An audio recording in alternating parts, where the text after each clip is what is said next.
La idea es que podamos estudiar y meditar y memorizar y aprender acerca de capítulos enteros del Nuevo Testamento, sobre todo capítulos que son muy relevantes. Todo el Nuevo Testamento obviamente es palabra de Dios, es útil, es inspirado por el Espíritu, pero definitivamente hay algunos capítulos que son muy relevantes y es importante conocerlos. Uno de ellos es este capítulo 8 del libro de Romanos, y es un capítulo extenso y hemos querido dividirlo en 3 sábados. Hemos hablado ya de la primera parte, que llamamos la vida en el Espíritu. Los primeros versículos del primer pasaje lo llamamos la vida en el Espíritu, y estuvimos hablando de la ley del Espíritu de vida. Allí nos habla en este capítulo acerca de lo importante que es el hecho de que nosotros, al haber sido liberados del pecado y al haber sido liberados también de la ley, pues ya no recibimos condenación, no hay nada que nos condene. Si no somos condenados por el pecado, pues el pecado ha sido perdonado, ha sido borrado, ha sido lanzado a lo profundo del mar. Y si no somos condenados por la ley, porque hemos muerto a la ley en Cristo Jesús, por lo tanto hemos sido liberados de su condenación, entonces no hay condenación para los que están en Cristo Jesús.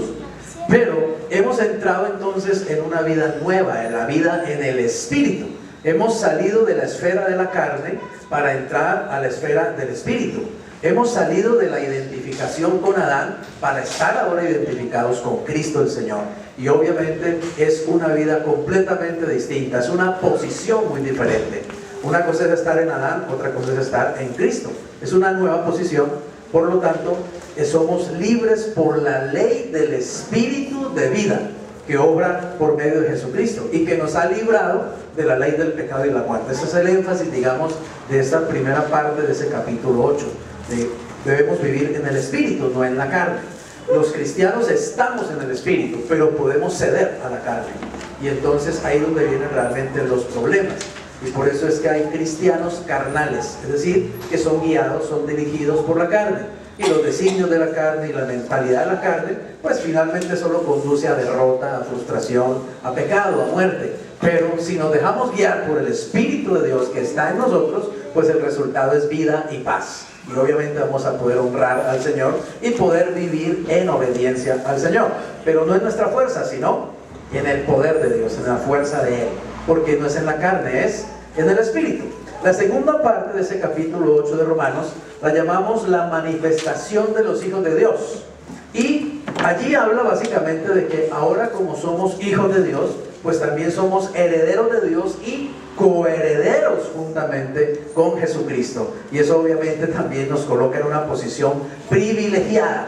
Y hablábamos de que en este capítulo se resalta también el hecho de que el Señor no solamente ha redimido al hombre al morir en la cruz pagando el precio de nuestra libertad, sino que redime también a la creación, a la naturaleza.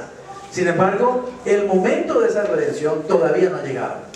Es decir, no hemos entrado en pleno ejercicio de esa herencia. Ya somos herederos, en el Señor somos herederos, coherederos con Cristo, pero no estamos todavía realmente disfrutando la plenitud de esa herencia, porque hay un día que el Señor ha señalado, la manifestación de los hijos de Dios, la manifestación gloriosa de los hijos. Por eso dice, el anhelo ardiente de la creación es el aguardar la manifestación de los hijos de Dios, porque también la creación misma será libertada de la esclavitud de corrupción a la libertad gloriosa de los hijos de Dios. Entramos entonces en la tercera parte y final, que la vamos a ver hoy, y la hemos llamado somos más que vencedores. Somos más que vencedores en Cristo, evidentemente. Así que veamos la primera parte de esta parte 3 de Romanos 8. Versículos 28 al 30 comienza diciendo: y sabemos que a los que aman a Dios, todas las cosas les ayudan a bien. Creo que este es uno de los versículos más amados por todos nosotros los cristianos, ¿cierto? No lo sabemos de memoria. A los que aman a Dios, todas las cosas les ayudan a bien. Esto es, a los que conforme a su propósito son llamados. Para poder realmente ser vencedores, para pensar como vencedores, para vivir como vencedores, lo primero que necesitamos saber es que Dios tiene un propósito. un propósito eterno. Dios tiene un propósito conmigo, con mi vida. Dios ha establecido un propósito que es eterno porque está eternamente en su corazón, pero que tiene que ver conmigo realmente. Dios tiene un plan para tu vida, Dios tiene un plan para mi vida, y ese es el propósito de Dios. Pero ¿en qué consiste realmente ese propósito? Y claramente dice allí: porque a los que antes conoció, también los predestinó para que fuesen hechos conformes a la imagen de su Hijo. Ese es el propósito eterno de Dios. Dios quiere crear, digámoslo así, una raza de hombres y mujeres que tengan las mismas características personales de su Hijo Jesucristo. Él quiere formar la imagen de Cristo en cada uno de nosotros. La Biblia dice que somos creados a imagen de Dios, ¿cierto? A imagen y semejanza de Dios. Pero esa imagen, evidentemente por el pecado, esa imagen se empañó, se diluyó. Sin embargo, cuando uno está en Cristo, entonces esa imagen comienza a ser restaurada, renovada. Así que en este momento el Espíritu Santo lo que está haciendo en su vida y en mi vida es restaurar la imagen de Dios en cada uno de nosotros, sobre todo las características personales de Jesucristo. Es decir, que en nosotros debe brillar el amor, la bondad, es decir, el fruto del Espíritu Santo, ¿cierto? Amor, gozo, paz, paciencia, benignidad, bondad, fe, mansedumbre y templanza. Esto es lo que Dios quiere que haya en nuestras vidas, que se vea en nuestros corazones. Esto es lo que Dios quiere que otras personas puedan ver en nosotros. ¿Qué es un cristiano? Un cristiano es una persona en la que vive Cristo.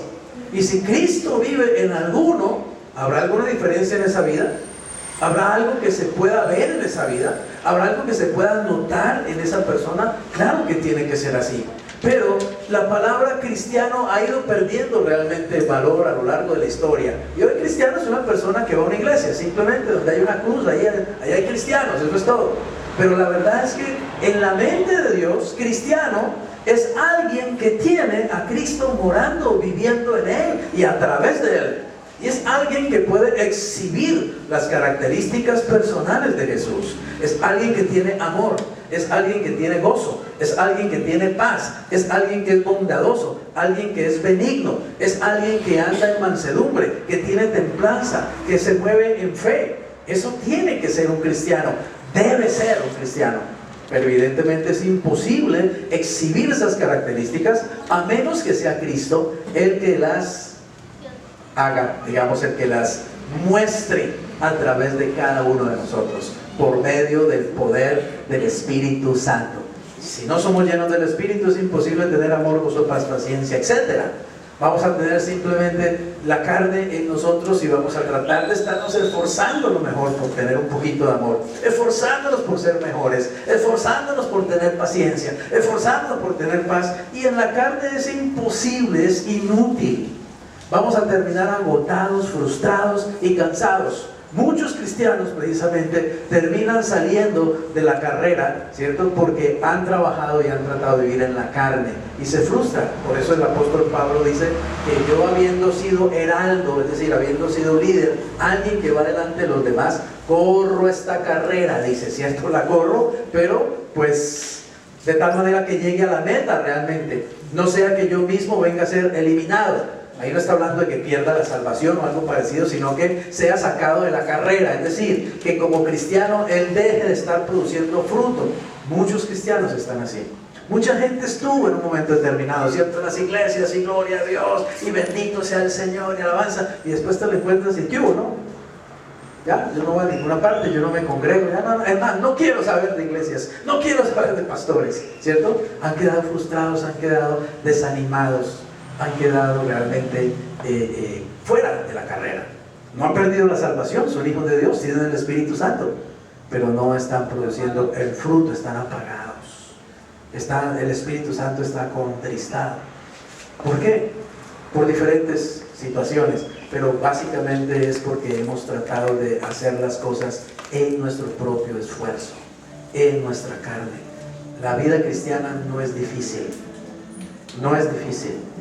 La vida cristiana es imposible, es imposible. No es ni siquiera algo que sea, ay, qué difícil es ser cristiano. No es difícil, es imposible realmente. A menos que dejes que Cristo viva su vida a través de ti. Ese es el concepto más revolucionario que yo pude escuchar alguna vez, ¿cierto? Cuando recién me hice cristiano y escuché ese concepto, mira Freddy, lo que pasa es que Cristo ha venido a vivir su vida a través de ti. No eres tú, es Cristo en ti el secreto. Realmente eso suena como así. No soy yo el que tengo que hacer las cosas, no soy yo el que tengo que cumplir 30,000 reglas y normas, y no hagas, y no mires, y no sé qué, no. Lo que tengo que hacer, oiga bien, es simplemente dejar que Jesucristo, que está vivo, no está muerto, que no está pintado en una pared, Jesucristo que está vivo, venga por medio del Espíritu Santo a mi vida, la llene y Él siga viviendo su vida a través de mí. ¿Entiendes eso? Yo no tengo que hacerlo, Él lo hace Él. Es que yo no puedo vivir la vida de Jesucristo, ¿está claro? Muchos creen que el cristianismo es imitar a Cristo. Haga lo que Cristo hace. ¿Quién puede imitar a Cristo? ¿Quién puede hacer lo que Cristo hace? Nadie puede hacerlo. Nos queda demasiado grande. ¿Me hago entender? No es imitar a Cristo, es dejar que Cristo lo haga a través de mí. Eso es la vida en el Espíritu. Eso es lo revolucionario del cristianismo. ¿Está claro? Buda no puede venir a la vida de un budista y seguir viviendo. Mao no puede seguir, o Tao no puede venir a la vida de un taoísta y seguir viviendo. Mahoma no puede entrar en la vida de un musulmán y seguir viviendo, porque están muertos y se quedaron muertos y están sepultados. El único que puede venir y vivir su vida en una persona se llama Jesús. Amén, porque está vivo. ¿Y cómo lo hace Él? Lo hace por medio del Espíritu Santo que mora en mí. Y yo tengo que entender eso. Así que para ser un vencedor, lo primero que tengo que empezar a entender es que Dios tiene un propósito. Y es un propósito maravilloso y es un propósito eterno. Y el propósito de Dios es nada menos y nada más que formar a su Hijo en mí. Ahora yo me pregunto, ¿cuánto se necesitará para formar a Cristo en un ser humano tan imperfecto como yo, tan débil como yo? ¿Entiendes eso? Así que evidentemente van a tener que pasar muchas cosas. Y seguramente que me va a doler. Seguramente que todo no va a ser a pedir de boca, ni todo va a ser un lecho de rosas. Porque Dios tiene que formar, imagínate, Dios tiene que formar el carácter de su Hijo en mi carácter. Que es un carácter que está desordenado, que está lleno de pecado, por el pecado, que está manchado por el pecado. Es un carácter que tiene una cantidad de vicios, de resabios. El libro de Efesios dice, vestidos, ¿cierto? Despojados, dice, del hombre viejo, que está viciado conforme a los deseos engañosos, renovados en el espíritu de vuestra mente y vestidos del hombre nuevo, creado en Cristo Jesús, diseñado en Cristo.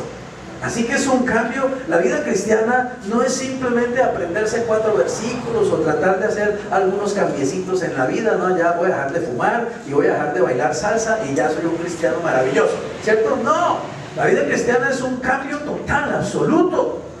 Es un intercambio. Yo le entrego mi vida de pecado, yo le entrego mi vida débil, yo le entrego mi carácter débil, yo le entrego mi vida llena de situaciones difíciles y Él me da la vida de Él. Amén. Y Él comienza a vivir su poderosa vida a través de mí. Y Él comienza a vivir su hermosa vida a través de mí. Y Él comienza a vivir su vida con propósito a través de mí. Es un cambio impresionante. Es un cambio espectacular. Es simplemente permitir que Él lo haga. Pero eso que parece tan sencillo es lo más difícil para nuestra naturaleza humana. ¿Por qué? Porque estamos enseñados a hacer las cosas nosotros mismos. Nos gusta hacerlas a nuestro estilo, ¿o no? Nos gusta hacerla a nuestra manera, ¿cierto? Como aquella canción, ¿no? A mi manera, qué sé yo. Y que voy a presentar a donde el Señor a decirle, y yo viví a mi manera. Y Dios le va a decir, tu manera no sirve para nada, para el infierno, por bruto. Porque Dios le va a decir, porque es a mi manera. ¿Entiendes eso? Esa es la manera de Él, no es la manera mía. Entonces la vida cristiana es comenzar a entender eso. Dios está formando a Cristo en mí. Qué maravilloso. Qué privilegio tenemos los cristianos, ¿te das cuenta? Eso nos hace vencedores. Somos más que vencedores porque Dios está formando a su Hijo en mí. ¿Para qué? Dice, para que Él sea el primogénito entre muchos hermanos. El primogénito entre muchos hermanos. Y a los que predestinó, a estos también llamó. Y a los que llamó, a estos también justificó. Y a los que justificó, oye esto, a estos también glorificó. Este es el proceso realmente de la salvación. Este es el proceso a través del cual Dios está cumpliendo ese propósito de formar a Cristo en mí. Nota las palabras que están ahí en rojo. Dice, conforme a su propósito son llamados, porque a los que antes, ¿qué? Conoció. A los que antes conoció, también, ¿qué hizo? Los predestinó. Así que primero Dios te conoció a ti y me conoció a mí. ¿Nos conoce el Señor? Nos conoce mejor que nadie, ¿cierto? Dios me conoce a mí mejor de lo que yo me conozco a mí mismo, realmente, en realidad. Nadie me conoce tanto como Dios me conoce. Él me conoció. ¿Y desde cuándo me conoció? Desde la eternidad, realmente, desde la eternidad. ¿Te acuerdas lo que le dice al profeta? ¿Cierto? Desde el vientre de tu madre te conocí. Yo te conocí desde el vientre, aun cuando eras un embrioncito. El Salmo 139 dice eso, ¿cierto? Señor, mi embrión vieron tus ojos. Cuando yo era entretejido ahí, cuando yo era formado en el vientre de mi madre, allá en la oscuridad del útero, tú ya veías. Y tú anotabas en tu libro todas aquellas cosas que fueron luego formadas. Dios nos conoce desde antes de nacer inclusive.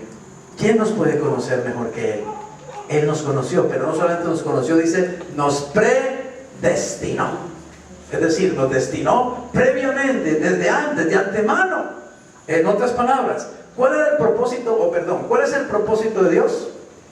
Formar a Cristo en las personas. Dios está en el negocio de formar personas a la imagen de Cristo, de formar el carácter en el corazón y en la vida de las personas que reciben a Cristo. Ese es el negocio de Dios. En eso es que Él está enfocado. Otros están enfocados en hacer dinero, en hacer grandes templos, en hacer otras cosas, pero en lo que Dios realmente está enfocado es en formar personas.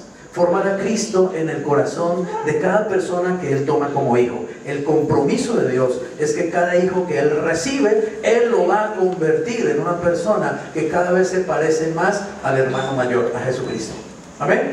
Y para eso nos va a disciplinar, para eso nos va a instruir, para eso nos va a corregir, para eso nos va a fortalecer, para eso nos va a consolar, para eso también nos va a jalar las orejas cuando sea necesario, porque Él dice, yo reprendo y castigo a todo aquel que tomo por hijo. ¿Pero para qué lo hace el Señor? Para formar el carácter de Cristo en nosotros. ¿Para qué decían nuestros padres que nos castigaban?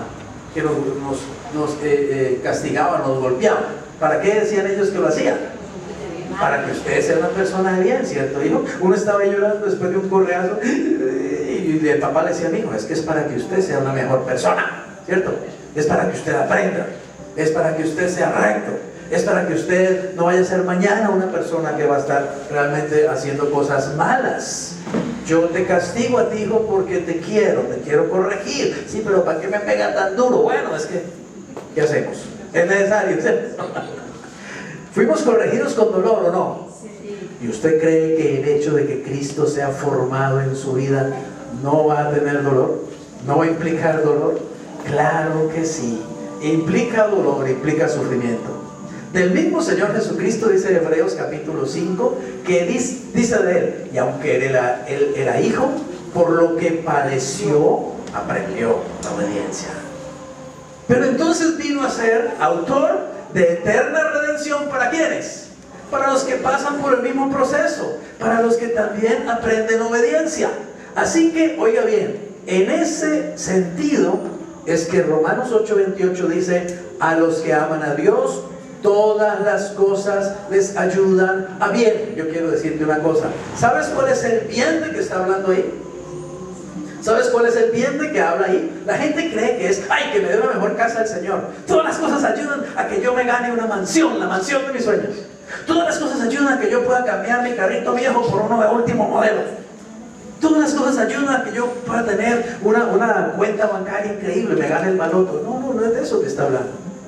Ahí está diciendo es que todas las cosas ayudan a bien, es decir, todas las cosas ayudan a que Dios pueda formar a Cristo en nosotros. Amén. Es eso en lo que Dios está empeñado. Gloria a Dios por la casa nueva, por el carro nuevo y por la cuenta en el banco. Gloria al Señor. Pero ese no es el objetivo. Eso no es en lo que Dios está enfocado realmente. No es en lo que Dios está realmente interesado. Él quiere formar una raza de hombres y mujeres que exhiban en sus vidas el carácter hermoso de Jesús. Amén. Yo te pregunto, si a ti te dijera el Señor, bueno, ¿qué prefieres? Te doy una mansión hasta con baño de oro. Te doy 5 millones de dólares en una cuenta. Te doy 10 carros si quieres último modelo. O te hago más parecido a Jesús. ¿Qué escoges? Yo me temo que la mayoría de los cristianos escogerían la primera opción hoy día. Por eso. Exacto. No tenemos el enfoque del Señor. No estamos entendiéndolo a Él. Él está hablando en una onda y nosotros estamos hablando en otra onda completamente distinta. Parece que no le estamos entendiendo. Amén. Dios está interesado en formar a Cristo en ti. Lo mejor que te puede pasar y lo mejor que a mí me puede pasar es que Jesús se ha formado en mí. Amén. Así que Dios va a hacer muchas cosas, Dios va a emplear muchos métodos, Dios va a emplear muchas herramientas para que eso se pueda cumplir, para que eso llegue a feliz término. Así que entonces podríamos decir lo siguiente: a los que aman a Dios, todas las cosas les ayudan a que Dios pueda cumplir en ellos su propósito de formar a Cristo en sus vidas. Entonces, cuando estés pasando por una dificultad, cuando parezca que Dios no te está escuchando en oración, cuando parezca que Dios no te está respondiendo como tú esperabas, cuando parezcas que las cosas no están saliendo como deberían salir, de todas maneras pregúntate: ¿y esto cómo colabora para que yo me parezca más a Jesús?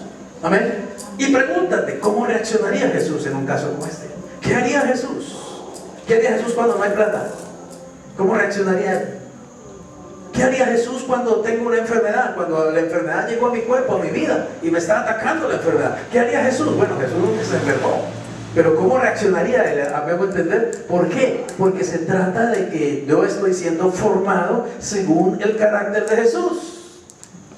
Así que debo preguntarme: ¿cuánto de Jesús hay en mí realmente?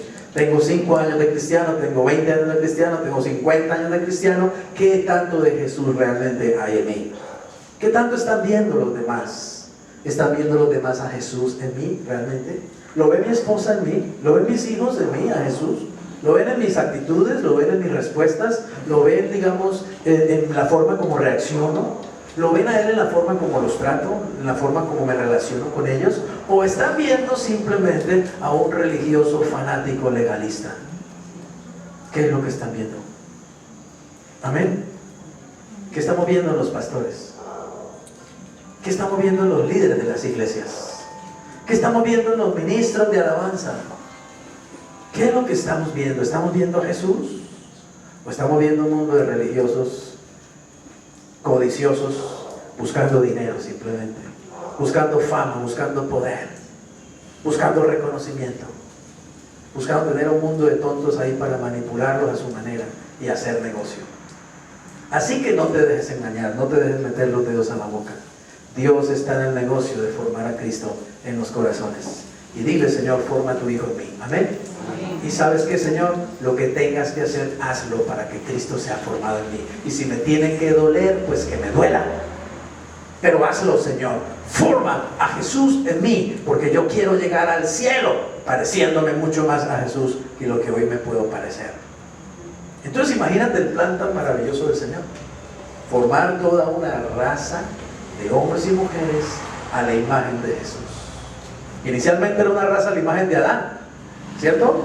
Adán y Eva, 2 seres humanos perfectos, hermosos, pero ellos fallaron.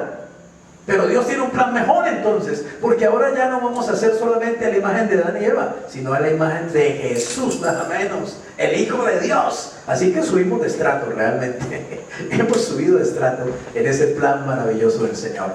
Pero para ser vencedor hay que entender esto, amén.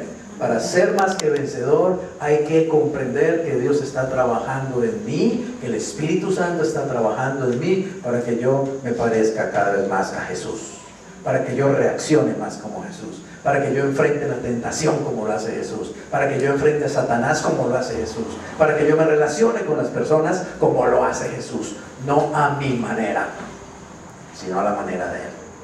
Amén. Así que mira, hay un plan maravilloso. Nos conoció, nos predestinó, pero no solamente nos conoció y predestinó, dice, a los que predestinó, a estos también que llamó. ¿Y cuándo sucedió eso? Ya eso sucedió. El día que tú aceptaste a Jesús en tu corazón, ese fue el día en que Dios te llamó y tú respondiste, ábreme, yo estoy a la puerta y llamo, ¿cierto? Si alguno oye mi voz, o sea, te estoy llamando y abre la puerta, yo entraré. Él ya te había conocido y Él te había predestinado, es decir, te había destinado de antemano en Cristo. Él había predestinado el plan, me hago entender, no tanto la persona, sino el plan. Quiero que me entienda esto. No es que Dios simplemente haya dicho, bueno, Tim Marín de dos pingües, Cuco, la maca, la tinta y fue, este va al infierno. Tim Marín de dos pingües, este va al cielo. No. Dios no escogió a nadie para perdición, ni escogió a nadie para salvación. Lo que Él predestinó fue el plan de formar a Cristo en los que quisieran entrar en ese plan. ¿Está claro? Y lo que Él predestinó fue la salvación que está en Cristo. Porque déjeme decirle, desde que Cristo es, ya existía la salvación. La salvación siempre ha existido en Cristo. Dios no había creado a los ángeles y la salvación ya existía. Los ángeles no habían pecado y la salvación ya existía. Los ángeles pecaron y la salvación siguió existiendo. Dios no había creado al hombre y la salvación ya estaba lista. Estaba en Cristo la salvación. El hombre no había pecado todavía y la salvación ya estaba lista. Entonces déjenme decirle esto.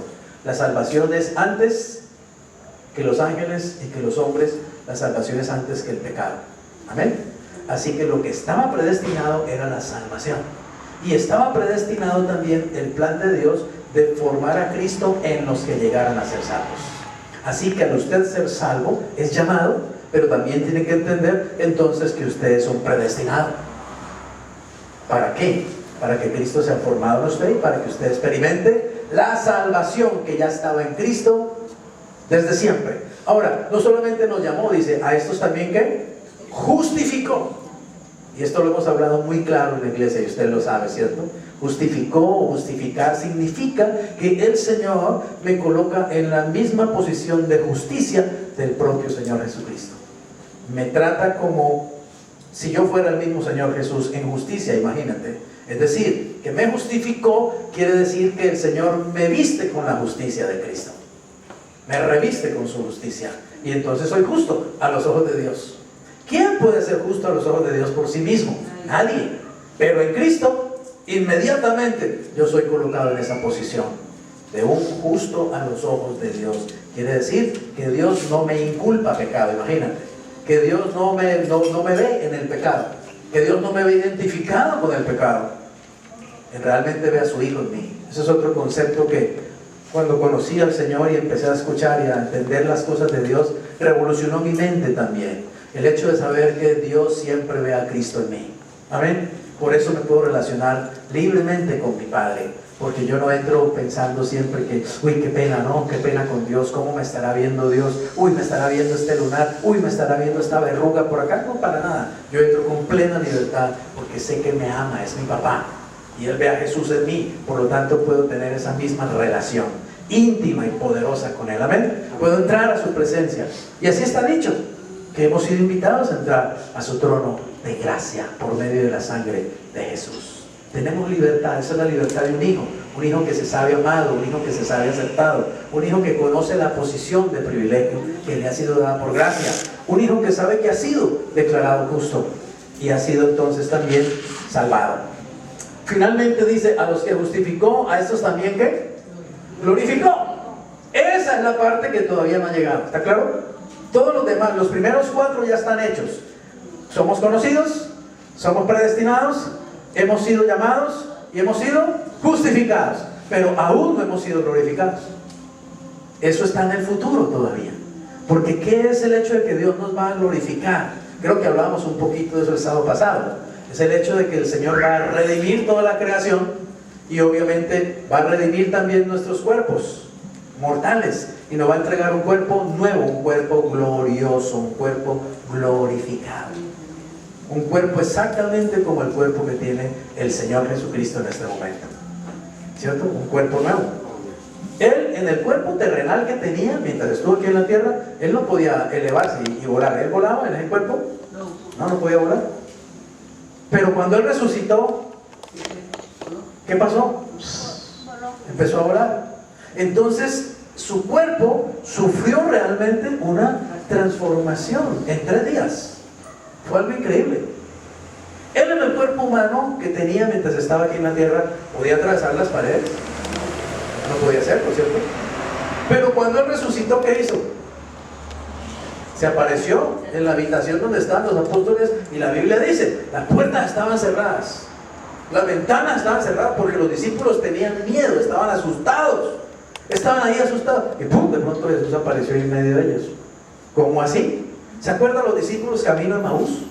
Que él se les puso a su lado y se fue con ellos y se sentó a comer con ellos. Pero dice la Escritura que después de haber hablado con ellos muy largo rato y ellos estarlo viendo y preguntan, ¿qué estaban viendo ellos? ¿Un fantasma? ¿Estaban viendo una neblina? Estaban viendo una persona física. Ellos estaban viendo físicamente a Jesús. Ellos veían que tenía un cuerpo físico. Es más, estaba comiendo con ellos. Es un cuerpo que uno todavía puede comer, y se imaginan, es un cuerpo nuevo, pero que también recibe todavía comida de este mundo, comida física. Esa parte me gusta bastante a mí, ¿cierto? Porque, ¿cierto? No nos va a subir el colesterol, no nos va a dar triglicéridos, no vamos a subir de peso, nada. Es un cuerpo increíble, no nos va a dar diabetes ni nada de esas cosas que nos dan en este cuerpo de ahora, porque es que este modelo de cuerpo, sí, sinceramente, pues antes, ¿no? Antes que este cuerpo realmente aguanta, ¿cierto? Pero este cuerpo, oiga bien, está destinado a desaparecer. Nos van a entregar un cuerpo nuevo, maravilloso, eterno, joven. Podemos comer, podemos atravesar paredes, podemos desmaterializarnos como hizo el Señor ahí en Emaús. Viajar sin pagar pasaje y todo lo que usted quiera. Es algo realmente maravilloso. Muy bien, así que hay un plan, ¿cierto? Hay un plan que tiene 5 pasos. Nos conoció, nos predestinó, nos llamó, nos justificó y nos va a glorificar. Pero nota que allí dice como que ya hubiera ocurrido. Nos glorificó. ¿Por qué? Porque ya es un hecho. Amén. Dios llama a lo que no es como lo que es. Para Él ya es un hecho que nosotros vamos a tener un cuerpo glorificado. Eso es una realidad. Ya no hay vuelta atrás. No hay manera de que eso no suceda. Ya Dios lo prometió y así es. Así que vamos a los siguientes versículos, versículos 31 a 34 de este pasaje de Romanos 8. Y para ser un vencedor, para vivir como un vencedor, para pensar como un vencedor, para sentirse un vencedor, hay que saber que Dios está de mi lado, amén, de nuestro lado. No se puede ser un vencedor si uno no piensa de esa manera, ¿está claro? Un cristiano no puede decir, yo soy más que vencedor, si mantiene dudas acerca de si Dios lo ama o no lo ama. Si mantiene dudas acerca de si Dios lo perdonó o no lo perdonó. Si mantiene dudas acerca de si es salvo o no es salvo. O que voy a perder mañana la salvación que el Señor me dio. Nunca puede ser un cristiano seguro así. Nunca puede ser un cristiano vencedor quien esté lleno de dudas en ese sentido. Para ser un vencedor, yo tengo que saber que Dios realmente está de mi lado. Él no es mi enemigo, Él no está contra mí. No es que Dios esté haciéndome daño, es que Dios está siempre castigándome, es que Dios puso el 11º mandamiento, no te divertirás, ¿cierto? Entonces hay cristianos que ya ni se divierten porque santidad, ¿sí? Y les da miedo todo, no son libres realmente. Y entonces creen que Dios es así, ¿sí? Oye, Freddy, ¿te estás divirtiendo? Sí, Señor, me estoy divirtiendo. Pues deja de divertirte y ve a trabajar, sin vergüenza. No, ese no es el papá mío. Mi papá me hizo libre realmente. Amén. Y soy más que vencedor porque sé que Él está siempre de mi lado. Siempre está de mi lado y siempre está de tu lado, y tienes que saberlo. Ahora, para que no tengas dudas, mira lo que dice la palabra de Dios. Pregunta: ¿qué pues diremos a esto? O sea, ¿qué diremos al hecho de que Dios está buscando formar a Cristo en nosotros? Dice: si Dios es por nosotros, pregunta, ¿quién? ¿Quién contra ti? Y realmente, pregúntatelo seriamente, ¿cierto? Si de verdad Dios está contigo, si de verdad Dios está de tu lado, si de verdad Dios está no contra ti, sino por ti, por ti. ¿Habrá algo que se pueda estar en contra tuya? ¿Habrá que tenerle tanto miedo al diablo entonces? Como muchos le tienen tanto miedo al diablo, vienen hablando de la toda hora y echándolo cada 5 minutos. Si Dios está por mí, ¿por qué le voy a temer a Satanás realmente? Dios está por mí, amén. Si Dios está por mí, oiga esto, ¿quién contra nosotros? Entonces deja tanto miedo, sacúdete los miedos, échalo fuera realmente, porque Dios está contigo. Y tienes que repetírtelo, decírtelo, ¿sabe? Uno debería cada día que se levanta, decirse primero: Dios, estás conmigo. Gracias, Dios, que hoy estás conmigo. Por lo tanto, nadie contra mí. Ahora nota lo que dice: el que no escatimó. Y esta es una palabra muy poderosa, ¿cierto? El que no escatimó, es decir, no se lo quedó para él, no fue tacaño con eso, no lo amarró para él solo. El que no escatimó ni a su propio hijo, sino que lo entregó por todos nosotros, ¿cómo no nos dará también con él? ¿Cuántas cosas? Todas las cosas. ¿Te imaginas? Sinceramente, ¿qué es lo más precioso que tiene el Padre? Su Hijo. Su Hijo es lo más precioso que tiene. Mira, imagínense que hubiera una epidemia en esta ciudad de Cali, una epidemia terrible, y está muriendo la gente todos los días por montones, y están los programas de salud haciendo investigaciones y llegan a la conclusión de que su hijo, su único hijo, tiene en su sangre el antídoto para esa enfermedad. Solo la sangre de su hijo tiene el antídoto, nada más, no la tiene nadie más. Y llegan a decirle: mire, necesitamos la sangre de su hijo para crear la vacuna que va a parar toda esta mortandad, porque si no, toda la ciudad de Cali va a morir. Necesitamos la sangre de su hijo. ¿Usted qué diría? Ah, no, sí, claro, sáquele una polletica, sáquele una polleta. No, la necesitamos toda la sangre, absolutamente toda la sangre. ¿Cómo así? O sea, que mi hijo va a morir. Sí, claro que él va a morir, se vamos a sacar toda la sangre, pero es la única manera de salvar a los 2.5 millones han sido de caleños. ¿Usted qué haría? Sí, le entrego mi hijo, sácale la sangre. ¿Usted qué haría?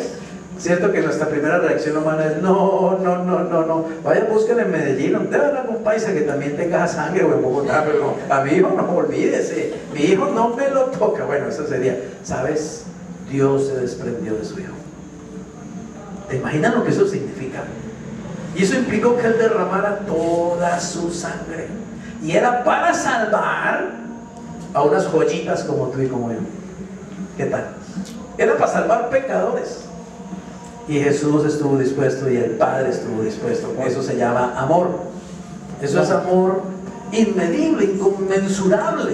Eso es amor en una medida que apenas si lo podemos medio entender. Así que si Él no escatimó a su Hijo, sino que se desprendió de su Hijo, la pregunta es: ¿de qué otra cosa no se desprenderá Dios para bendecirte si lo necesitas? Amén. ¿Cómo no te dará también juntamente con Cristo todo lo demás que tú necesitas? Así que créelo. Eso es ser un vencedor, pensar de esa manera. ¿Quién acusará? Otra pregunta. ¿A los escogidos de Dios? ¿Quién puede acusarnos? A los cristianos, a los hijos de Dios. ¿Quién puede acusarnos si Él es el que justifica? Él es el que perdona. ¿Entienden lo que quiere decir? Lo que quiero que sepas es que el juez del universo ya te juzgó. Amén. Ya te juzgó en Cristo. Y gracias a Cristo, el juez del universo ya te absolvió. Entonces, si el juez del universo ya te absolvió, ¿quién te puede condenar? Claro, el diablo va a venir a condenarte porque él es un acusetas. Ese es su trabajo. Para eso es que él existe, para acusar. Él es el acusador, dice el libro de Apocalipsis capítulo 12, ¿cierto? Es el acusador, ese es su oficio. Él va a venir a acusarte, va a venir a decirte que tú no eres salvo, que hay pecados que Dios no te ha perdonado. Va a venir a decirte que tú tienes un pecado por allá escondido, por allá en lo más profundo, ¿cierto? Que hay una maldición generacional que tú no has podido descubrir y la gente se la pasa muerta de miedo con eso. ¿Cuál será la maldición generacional que yo tengo, que el Espíritu no me ha revelado? ¿Sí? Viven inseguros, viven enfermos, viven asustados. Hombre, apropiate. Ya te perdonaron, ya te limpiaron, ya te salvaron. Déjate de cuentos. Asúmelo, recíbelo, créelo. El problema es que no lo crees. Cuando lo creas, realmente eres libre. Amén. Y no tienes que andar con miedos. Hay cristianos haciéndose regresiones, imagínense. Dejándose hipnotizar para que le hagan regresiones, para ver si por allá en el pasado, qué pasó, a ver si mi tatarabuelo hizo algún mal. Que, déjeme decirle, en el árbol genealógico de todo el mundo, del suyo y del mío, seguro que hay asesinos, violadores, ladrones y de todo. ¿O no? Tiene que haberlos, si somos una raza de pecadores. Así que ¿para qué ponerse a buscar eso?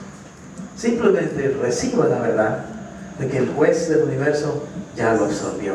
Usted está libre y viva como libre. Yo no estoy hablando de libertinaje, sino de libertad en el Espíritu de Dios.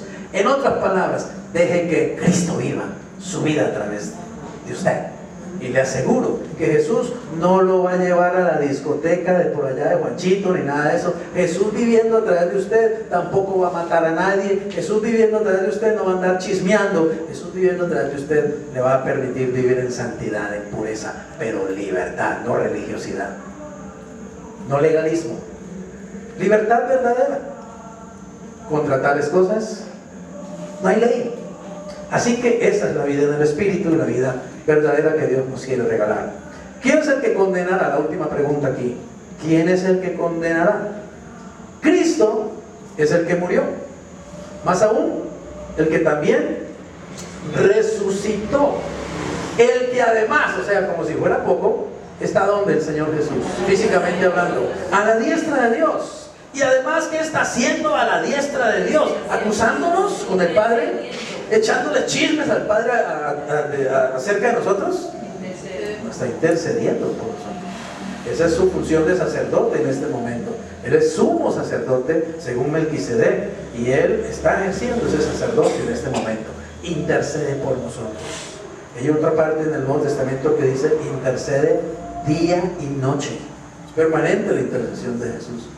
¿Te imaginas que puedes tener mejor intercesor que Jesús? Mejor abogado para que Jesús. ¿Cuál? ¿Quién? Entonces eso es ser un vencedor. Tener un abogado como Jesús, tener a Jesús de mi lado, tener al Padre de mi lado y tener al Espíritu Santo de mi lado. Eso es ser libre, eso es bendición, eso es ser vencedor. ¿Ven? Entonces puedo decir: soy más que vencedor porque Dios está de mi lado. Y yo lo sé. Y yo lo sé. ¿Ven? Bien, sigamos un poquito más en este pasaje que ya vamos terminando. Romanos 8, 35 al 37. Dice, otra pregunta: ¿quién nos separará del amor de Cristo? Tribulación o angustia o persecución o hambre o desnudez o peligro o espada. Pregunto, ¿hay alguno de nosotros aquí que haya sufrido tribulación? Creo que sí, ¿cierto? Sufrimos diferentes tribulaciones, diferentes situaciones difíciles. A lo mejor tú estás atravesando inclusive en este momento por una cuestión que tú la asumes como una tribulación. Para ti es algo que te atribula, o sea, algo que te roba la calma, te roba la paz, te roba la tranquilidad, algo que te llena de ansiedad, tribulación. Angustia, ¿has experimentado angustia? ¿Sí?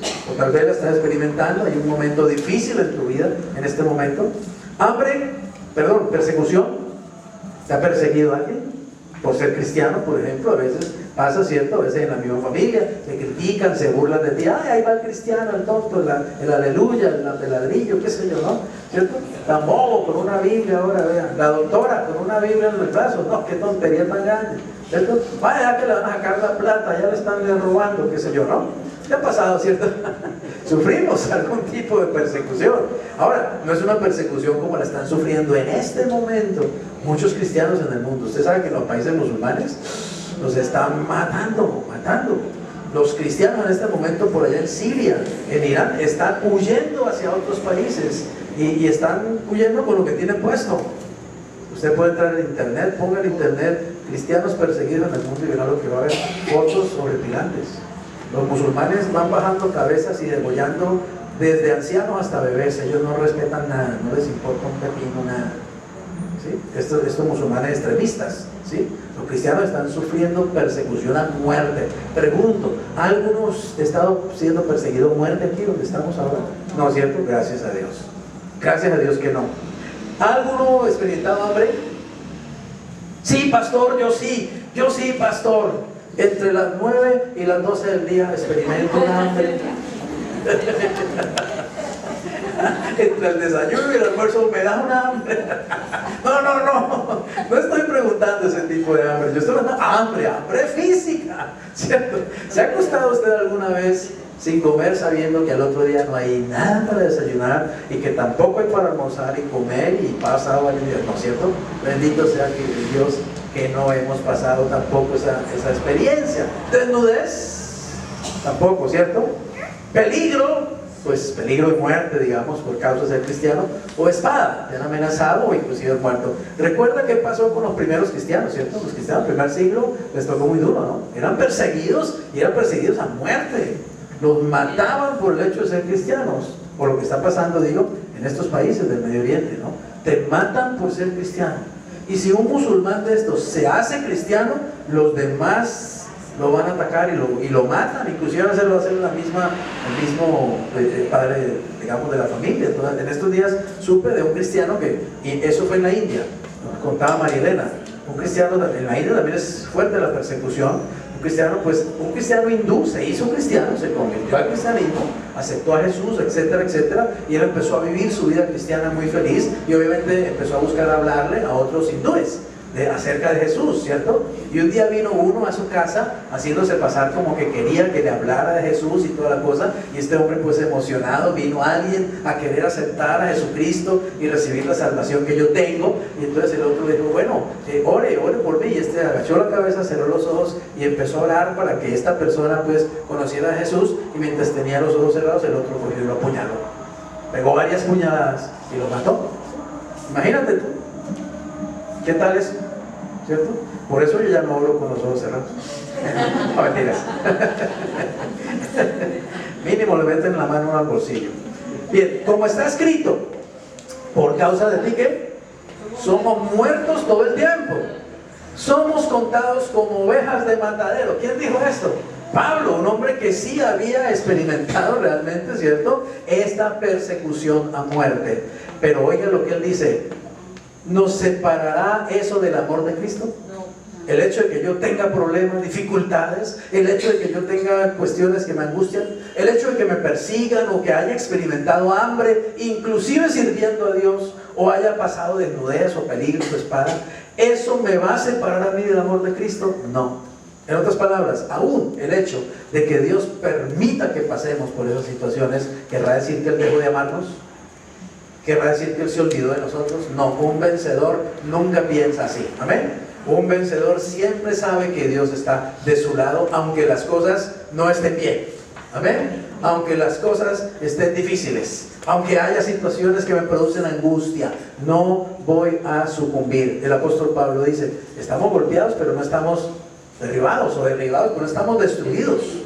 Así que así hay que pensar, así piensa el vencedor. Antes dice: ¿en qué? En todas estas cosas, o sea, tribulación, persecución, hambre, espada, ¿somos qué? Más que vencedores. ¿Por medio de quién? De aquel que nos amó. Así que diga que está a tu lado: eres vencedor.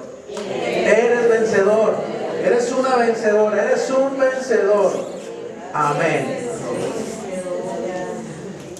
Finalmente, un vencedor sabe que en Cristo estamos seguros. Estoy seguro en Cristo Jesús. Cuando llegué a los brazos de Cristo, llegué al lugar correcto. Estoy en el lugar correcto. Ahora estoy seguro por toda la eternidad. Amén. En Él estoy seguro y siempre estaré seguro. Versículos 38 y 39 dice: por lo cual estoy seguro de que ni la muerte, ni la vida, ni ángeles, ni principados, ni potestades, ni lo presente, ni lo porvenir, ni lo alto, ni lo profundo, ni ninguna otra cosa creada nos podrá separar del amor de Dios, que es en Cristo Jesús, Señor nuestro. Amén. Amén. Nada. Así que pregunta: ¿quién nos condenará? No hay nadie que lo pueda hacer.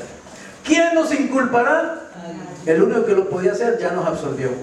¿Quién nos puede condenar? El único que nos podía condenar murió en una cruz por mí, está de mi lado. Amén. ¿Quién entonces me puede separar de su amor? Nada, nada, ni nadie jamás lo podrá hacer. Así que un cristiano es una persona que está segura, realmente. Un vencedor es alguien que sabe que está seguro. Conclusión: los cristianos podemos triunfar sobre todo sufrimiento. ¿Pero qué? Si nos afirmamos en el amor y en el poder de Dios en Cristo Jesús. Así que el mensaje es: afírmate, afírmate en Él. Fortalécete en el Señor y en el poder de su fuerza. ¿Cuándo? Cada día, los 365 días del año. Estás peleando una batalla dura, pero no desmayes, no des tu brazo a torcer, porque tú eres un vencedor, eres una vencedora. Y Dios no permitirá que tú pases por algo que no puedas resistir.